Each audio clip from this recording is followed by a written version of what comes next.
नमस्कार, मैं बीएन सिंह पहल एकेडमी में आपका स्वागत करता हूँ। ये हमारा चैनल पहल एकेडमी आप लोगों को कुछ देने जा रहा है। मैं 9th क्लास की मोशन आप लोगों के सामने प्रस्तुत करता हूँ और ये 2 पार्ट में होगा।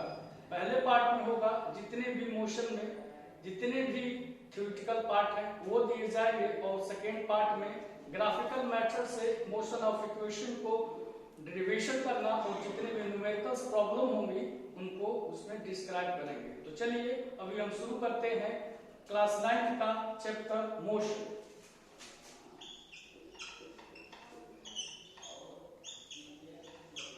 तो देखिए इस मोशन के बारे में हम यहाँ से शुरू करते हैं।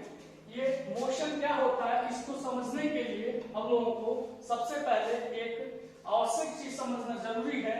इसको हम लोग कहते हैं रेस्ट।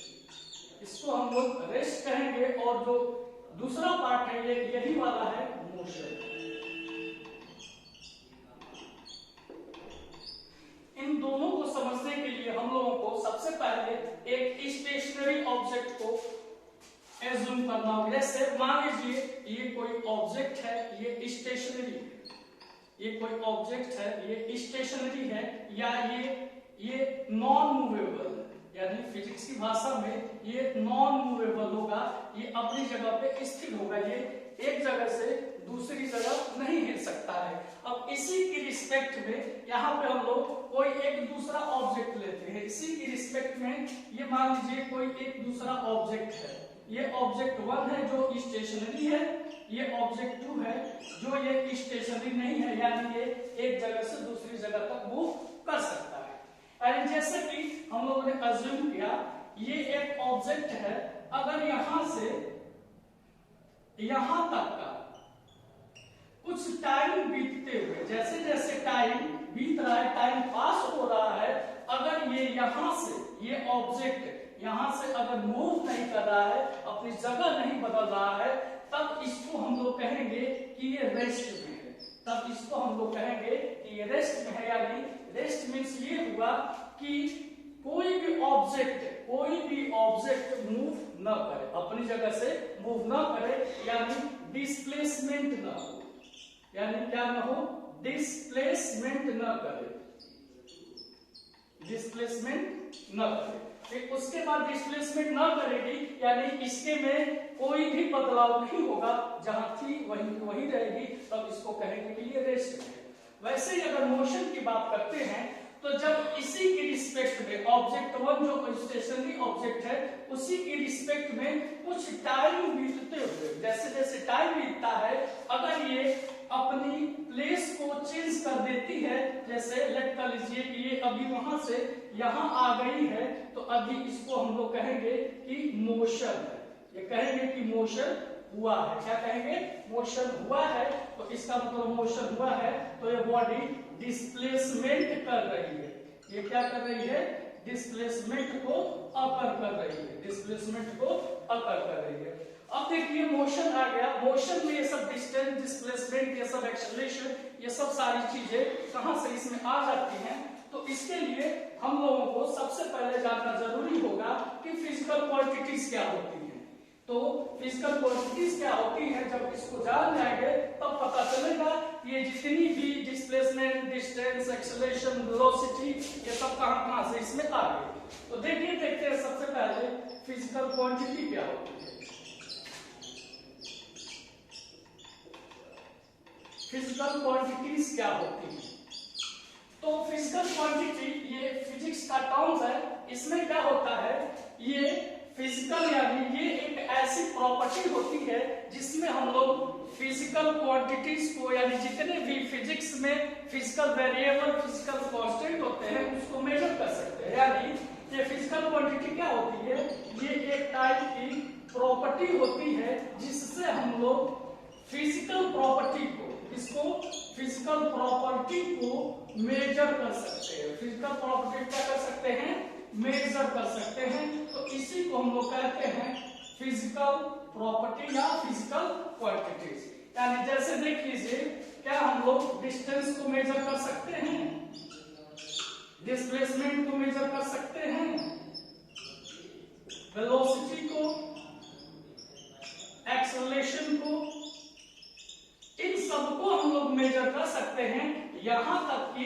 लोग किसको मेजर कर सकते हैं, यहाँ तक कि मास को भी मेजर कर सकते हैं, वेट को भी मेजर कर सकते हैं, यानी जितनी भी फिजिकल क्वांटिटीज है, जितनी भी फिजिकल प्रॉपर्टीज है, उन सबको मेजर कर सकते हैं। तो वो होता है फिजिकल क्वांटिटीज।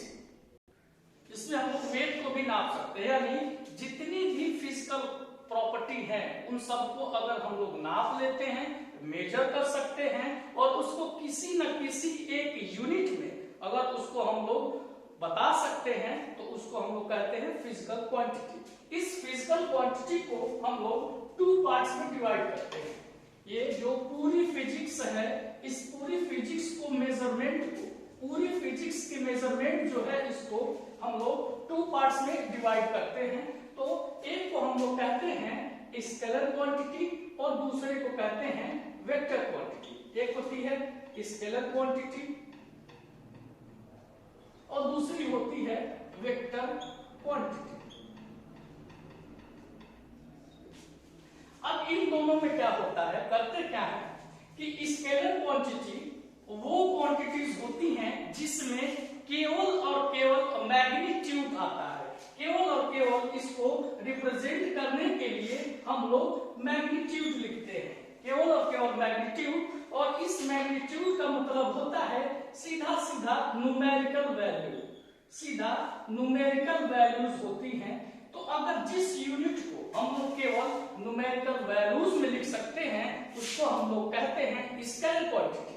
वहीं पे वेक्टर क्वांटिटी में 2 चीजें आती हैं।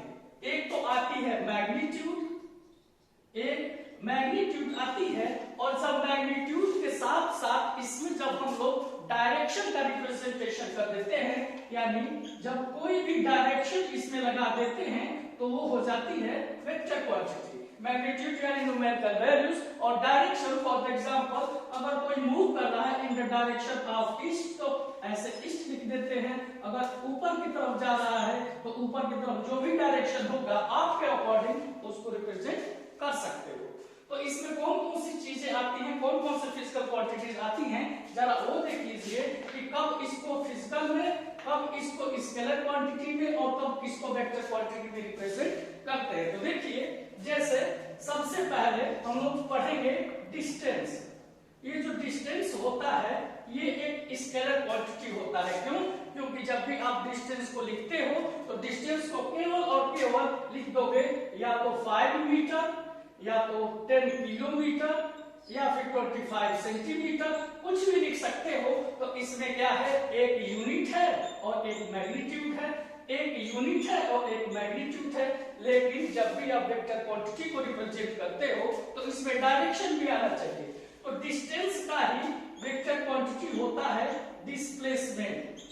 जैसे स्केलर क्वांटिटी में डिस्टेंस पढ़ोगे, वैसे ही वेक्टर क्वांटिटी में डिस्प्लेसमेंट पढ़ोगे। ये डिस्प्लेसमेंट क्या होगा, ये डिस्प्लेसमेंट जब पढ़ाया जाएगा उसमें बताया जाएगा डिस्प्लेसमेंट क्या होता है। वैसे ही अगर हम लोग यहाँ पे अगर स्पीड पढ़ते हैं, अगर स्केलर क्वांटिटी में स्पीड पढ़ते हैं, तो इसको वेक्टर क्वांटिटी में वेलोसिटी के नाम से पढ़ेंगे, वेलोसिटी के नाम से इसमें पढ़ेंगे। वैसे ही अगर स्केलर क्वांटिटी में अगर मान लीजिए हम लोग वर्ग पढ़ते हैं, स्केलर क्वांटिटी में वर्ग पढ़ेंगे, तो वेक्टर क्वांटिटी में फोर्स को पढ़ेंगे। तो ऐसे ऐसे करके ये चीजें चलती जाती हैं और आगे बढ़ते हैं। इसके बारे में आगे देखते हैं, आगे शुरुआत करते हैं कि क्या क्या इसमें हम लोग पढ़ेंगे। तो देखिए, इसमें हम लोग अब क्या क्या पढ़ेंगे। बात है मोशन की, तो मोशन का मतलब होता है एक जगह से दूसरी जगह ट्रांसफर होना। तो मोशन में सबसे पहले पढ़ते हैं डिस्टेंस को।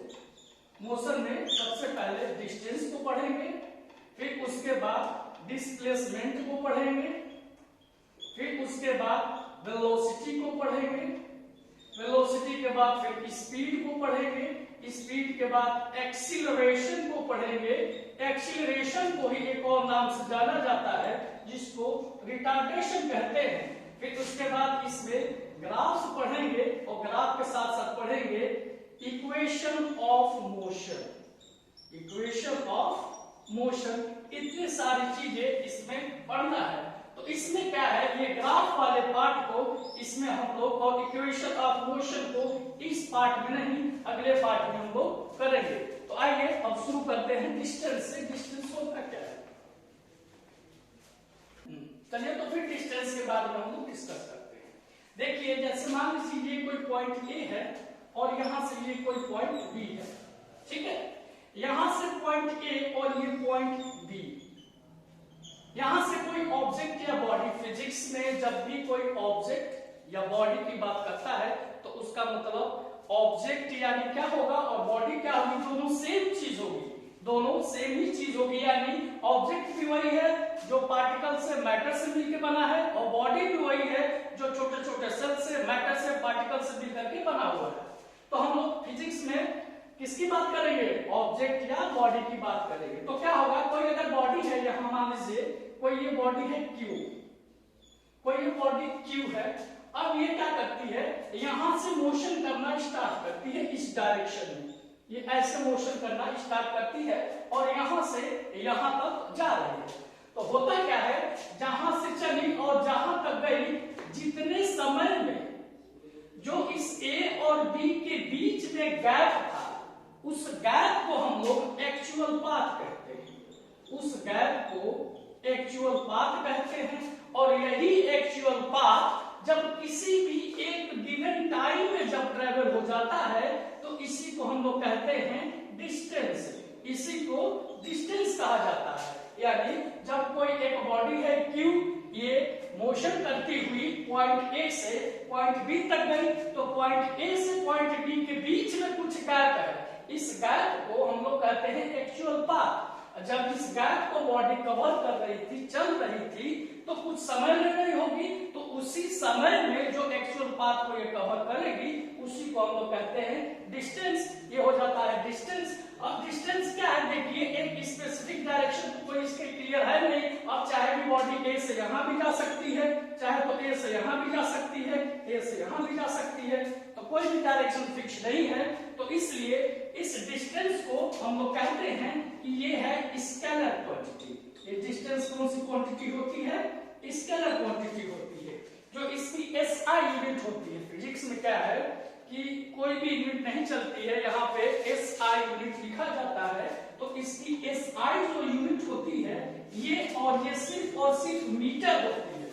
बाद में अगर कोई फिजिकल क्वांटिटी किलोमीटर में दी है तो मीटर में कन्वर्ट कर लेंगे, सेंटीमीटर में दी है तो मीटर में कन्वर्ट कर लेंगे, लेकिन हर समय जो आंसर होगा हम लोगों को वो मीटर में ही देना होगा, किसी और यूनिट से नहीं देना होगा। तो जो एसआई यूनिट हो गई इसकी, ये हो गई मीटर, ये डिस्टेंस जो है ये हो गया स्केलर क्वांटिटी। और जितने समय में कोई बॉडी एक एक्चुअल पाथ को कवर करती है उसको हम लोग कहते हैं डिस्टेंस, उसको डिस्टेंस कहते हैं। चलिए ठीक है, देख लीजिए जैसे अब डिस्टेंस है तो डिस्टेंस कैसे निकाल सकते हैं, एक्चुअल पाथ क्या है, तो डिस्टेंस को हम लोग डोनेट करते हैं डी से। डिस्टेंस को डी से डोनेट कर लेंगे। अब क्या होगा, जब बॉडी चली होगी तो यहां से चली होगी तो कुछ नहीं तो कुछ स्पीड लेकर चली होगी। ऐसा तो नहीं डायरेक्ट चलेगी, कुछ नहीं तो कुछ स्पीड लेकर के चली होगी। तो भले वो स्पीड वो 1 की रही हो, भले स्पीड 2 की रही हो, 50 की रही हो, 60 की रही हो, जितनी की भी रही हो, तो वो कुछ ना कुछ स्पीड लेके चली होगी। तो डिस्टेंस निकालने के लिए हम लोग आ देते हैं distance equals to speed into time.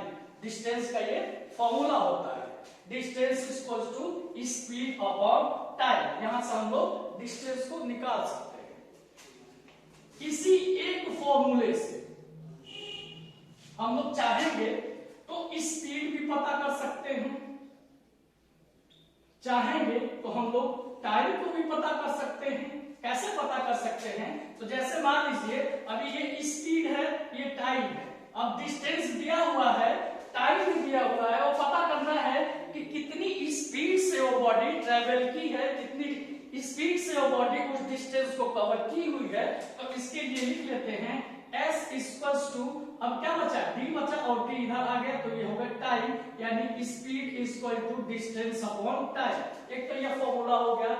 एक और फॉर्मूला यहीं से हम लोग पता कर सकते हैं, वो है टाइम। वो हम टाइम पता कर सकते हैं। अगर डिस्टेंस दिया हुआ है कुछ, अगर डिस्टेंस कुछ दिया हुआ है, कुछ स्पीड दी हुई है, और कितनी समय में, कितनी टाइम में बॉडी ए से बी तक जाएगी वो भी पता कर सकते हैं। तो क्या करेंगे, T equals to D upon क्या लगा देंगे, एस लगा देंगे। क्यों, हर सिचुएशन में क्या करेंगे कि अगर स्पीड निकालना हो या टाइम निकालना हो, दोनों सिचुएशन में ही डिस्टेंस को ही अगर स्पीड निकालना है तो टाइम से डिवाइड कर देंगे, और अगर हम लोगों को टाइम निकालना है तो स्पीड से डिवाइड कर देंगे। लेकिन दोनों सिचुएशन में डिवाइड स्पीड डिवाइड डिस्टेंस को ही करना है, ठीक है। अब एसआई यूनिट पूछेगा तो एसआई यूनिट अगर डिस्टेंस का है तो उसको लिखते हैं हम लोग मीटर, अगर एसआई यूनिट स्पीड का पूछता है तो लिखते हैं मीटर पर सेकेंड, अगर टाइम का पूछता है तो इसको लिखते हैं सेकेंड। ये हम लोगों की एसआई यूनिट है, और पूरे मोशन चैप्टर में इसी यूनिट्स में हम लोगों को न्यूमेरिकल्स में वैल्यूज लिखनी पड़ेगी, ठीक है। अगर आप लोगों को बार बार भूल जाता है ये कैसे मतलब होगा, ये d equal to S into two ये कैसे रहेगा, याद तो रहता नहीं है, तो बहुत आसान सा तरीका है याद करने का। ये होता है एस टी और डी। क्या होता था, गांव में सबसे पहले एसटीडी होती थी, उसके फोन आता था, जो दूर दराज लोग रहते थे तो उसको फोन आता था, तो फोन वाला 5 रुपए लेता था, जाता था बुलाने, तो 5 रुपए वो लेता था और जाता था बुलाने, तो सबसे पहले वो कुछ डिस्टेंस कवर करता होगा आपके घर से अपने घर तक का, और कुछ गति से जाता होगा, तो ये हो गया इस distance equals to speed into time. आपको याद करने के लिए याद करना पड़ेगा एस टी और डी, तो ये हो जाएगा डी के बगल में इक्वल्स टू लगा देना और इनके बीच में मल्टीप्लाई कर देना, ये हो जाएगा speed into time equal to distance. ऐसे आप लोग इसको याद रख सकते हैं। चलिए अब ये टॉपिक डिस्टेंस टॉपिक हो गया खत्म। ये दो फॉर्मूले हैं, ये एक स्केलर क्वांटिटी है, इसकी एसआई यूनिट मीटर होती है। फिर उसके आगे अब पढ़ते हैं स्पीड पढ़ते हैं। तो अभी मैंने स्पीड के बारे में जिक्र किया आप लोगों से, लेकिन आप लोगों ने ध्यान नहीं दिया होगा। मैंने अभी क्या बताया कि स्पीड क्या होगी, तो अभी मैंने आपसे बताया था s equals to D upon T, यानी कहने का मतलब ये हो गया कि जितना डिस्टेंस एक गिवन टाइम पीरियड में कवर होगी उसी को स्पीड कहेंगे। यानी एक टाइम पीरियड में जितना डिस्टेंस को कवर करेंगे उसी को हम लोग क्या कहते हैं, उसी को स्पीड कहते हैं। यानी distance travel per unit time, ये पर होता है ये वाला, per unit time. Unit time का मतलब हुआ, यूनिट टाइम मतलब ये हुआ या तो सेकेंड में होगा या तो आर में होगा, ये हुआ यूनिट टाइम। यूनिट मतलब क्या, सेकेंड, आर या फिर मिनट, ये तीनों में से कोई होगा, ये तीनों में से कोई हो सकता है। यानी जितना डिस्टेंस ट्रेवल किसी भी यूनिट टाइम में ट्रेवल करता है तो उसको हम लोग कहते हैं स्पीड। उसको क्या कहा जाता है, स्पीड कहा जाता है। अब देखिए इसकी एसआई यूनिट आप लोग बार बार भूल जाते हैं कि स्पीड तो ठीक है, speed equal to distance upon time, तो एसआई यूनिट भी याद रहेगा। देखिए एसआई यूनिट निकालने के लिए क्या करेंगे, अभी डिस्टेंस की एसआई यूनिट मैंने बताया था, अभी डिस्टेंस की एसआई यूनिट मैंने क्या बताया था, मीटर होती है। टाइम की एसआई यूनिट अभी मैंने पीछे बताया था वो सेकेंड होती है। तो इसको लिखने के लिए क्या लिख देते हैं, ये लिख देते हैं मीटर पर सेकेंड। क्या लिख देते हैं, मीटर पर सेकेंड। ये बीच में ये जो लाइन होती है इसको हम लोग कहते हैं पर। क्या कहते हैं, पर, या तो इसको कहते हैं रेट, और इन दोनों का मतलब होता है डिवाइड। ये दोनों का मतलब क्या होता है, डिवाइड होता है, और डिवाइड कर देंगे तो ये चीजें आ जाएंगी। और ये जो स्पीड होती है ये एक स्केलर क्वांटिटी होती है। ये कौन सी क्वांटिटी होती है, ये स्केलर क्वांटिटी होती है। तो इसलिए इसमें केवल क्या लिखेंगे, केवल मैग्नीट्यूड लिख देंगे, और जो भी उसका यूनिट होगा उसको लिख देंगे, तो हम लोगों को पता चल जाएगा स्पीड। ये स्पीड रहा। चलिए अब आज के लिए सिर्फ इतना ही, आगे का टॉपिक फिर अगले नेक्स्ट पार्ट में कवर करेंगे। Thank you.